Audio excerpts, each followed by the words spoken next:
Capítulo 9. A rainha de Sabá visita Salomão.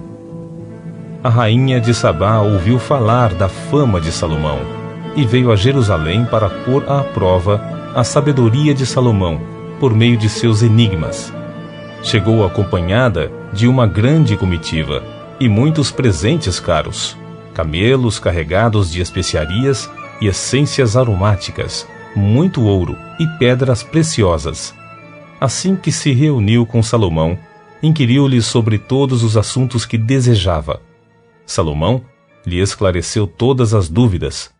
Não houve uma só pergunta que Salomão não respondesse satisfatoriamente. A rainha de Sabá ficou muito impressionada ao contemplar a sabedoria de Salomão, o palácio que havia construído, as iguarias que eram servidas em sua mesa, as acomodações dos seus oficiais, o serviço e os trajes suntuosos dos seus criados e copeiros, e os holocaustos que ele oferecia na casa de Javé. Então, declarou a rainha de Sabá ao rei Salomão: o que eu vi na minha terra acerca de todas as tuas realizações e da tua esplêndida sabedoria era verdade. Contudo, eu não acreditava, até que cheguei aqui e o conheci pessoalmente. Com certeza não me contaram metade da grandeza da tua sabedoria. Tu ultrapassaste em muito a fama que ouvi. Portanto, bem-aventuradas são as pessoas que te servem. Felizes são estes teus servos, que estão sempre diante de ti e podem ouvir e apreciar a tua sabedoria. Bendito seja Javé, o Senhor teu Deus, que se agradou da tua pessoa e te colocou no trono dele para reinar por Javé, pelo teu Deus.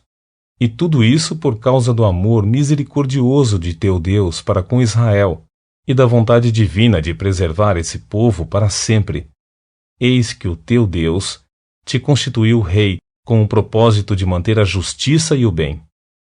Em seguida, a rainha entregou a Salomão uma oferta de 4.200 quilos de ouro e grande quantidade de especiarias, essências aromáticas raras e pedras preciosas.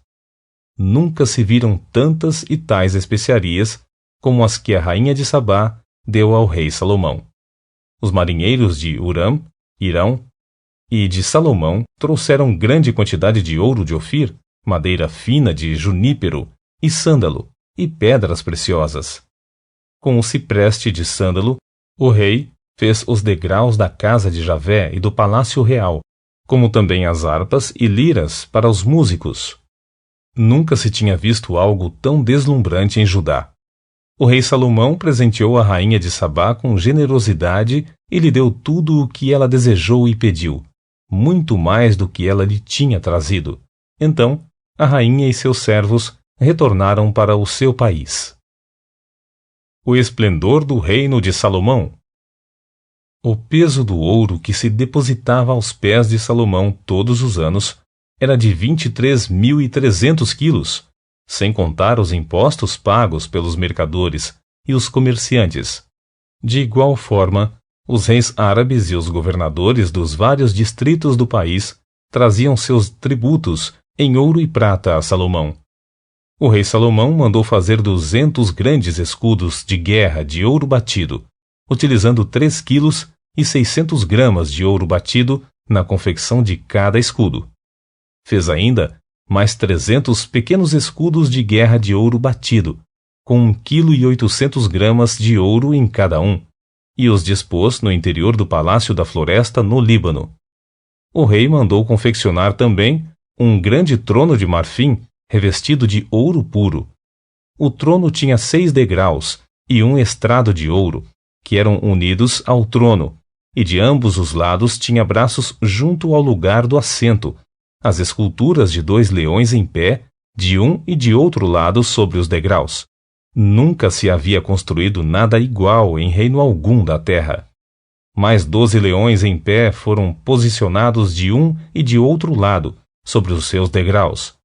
Nada semelhante havia sido construído em nenhum outro reino conhecido. Todas as taças do rei Salomão eram de ouro puro, bem como todos os utensílios do Palácio da Floresta do Líbano. Não havia nada de prata, porquanto a prata quase não tinha valor comercial na época de Salomão. Afinal, o rei tinha uma frota de navios mercantes tripulados pelos melhores marinheiros cedidos pelo rei Hirão. A cada 3 anos, esses navios regressavam de Tarsis, trazendo grande quantidade de ouro, prata, marfim, além de animais exóticos como macacos e pavões. O rei Salomão tornou-se o homem mais rico e mais sábio da terra, superando em muito os reis de seu tempo. Todos os reis da terra solicitavam audiências para aconselhamento com o rei Salomão. Todos disputavam ouvir da sabedoria que Deus fazia brotar dos lábios do rei a quem ungira. Ano após ano, todos os seus nobres consulentes depositavam aos pés do rei seus muitos e valiosos presentes, objetos de ouro, prata, mantos riquíssimos, armas, especiarias, essências aromáticas raras, cavalos e mulas. Salomão possuía 4.000 estábulos para abrigar seus inúmeros cavalos e carros militares, e 12.000 homens especializados na condução desses carros, dos quais mantinha uma parte nas guarnições de algumas cidades estratégicas e outra parte próximo a ele, na cidade de Jerusalém. Ele exercia total domínio sobre todos os reis do rio, isto é, da região do rio Eufrates até a terra dos filisteus, e até a fronteira do Egito.